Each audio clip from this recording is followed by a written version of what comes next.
E30 Rescue. It'll be my first little project car. Pretty excited. $1,500, so we managed to snag it for $700.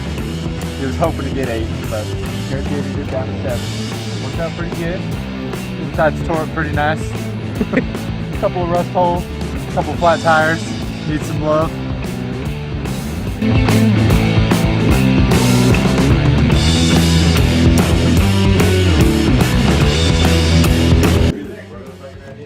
What's up, everybody? My name's Chris, this is Swick, and the guy in the background is Mikey, and today we're going to be bringing you guys a couple of new projects that we're going to be working on.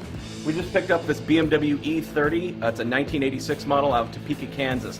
It was on Craigslist for about $1,500. We went there with a trailer and everything, as you can see here, and brought it home.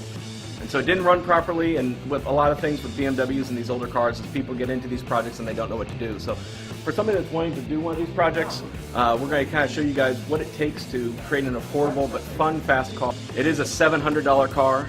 We're going to be getting this motor up and running, getting to daily driver status, and then we're going to be doing a Saab swap for it. So we're really glad you guys could join us. We'll go ahead and give you some ideas as to what to look for whenever buying a project vehicle and the sort of things that we're doing in order to fix it. So thanks for joining us.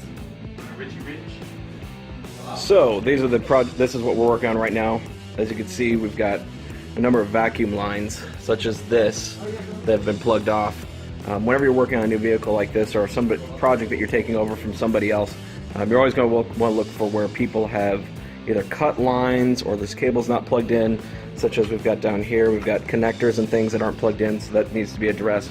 And then also you've got some hoses that have been cut, and what we've done is we've just gone ahead and plugged them up, taped them up to make sure that we don't have a vacuum leak. So that should be able to help it, so that way we can at least get this thing running.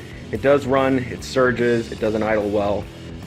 That's maybe an IAC problem or something else, but all in all, we've got a lot of new parts in here. The first thing that we went through and did is we went ahead and replaced the distributor, as well as the rotor button that goes in there. All new wires, it's got new spark plugs in there as well, so we know that the ignition system is actually working, and when we fire it up, it actually seems to, it wants to try. Mikey figured out the horn works. So yeah, we're going to figure out exactly what's wrong with this thing, and once we do, we'll go ahead and let you guys know. So this is going to be a first try after replacing some of the ignition stuff. Obviously, whenever you are working on a vehicle, you've got a couple of different things that you need for an engine to run. Go for it.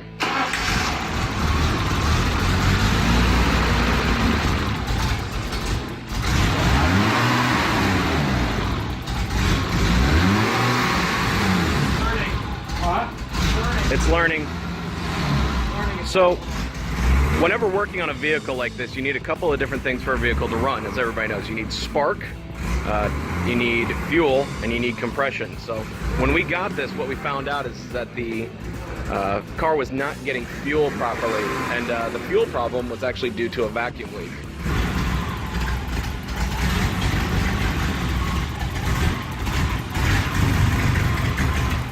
Slight exhaust leak.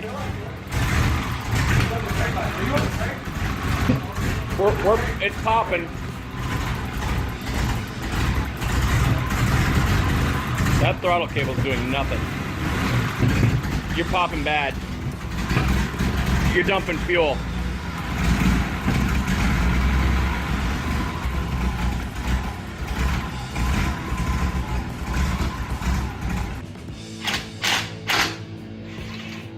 So we've tracked down the fact that the car is getting fuel.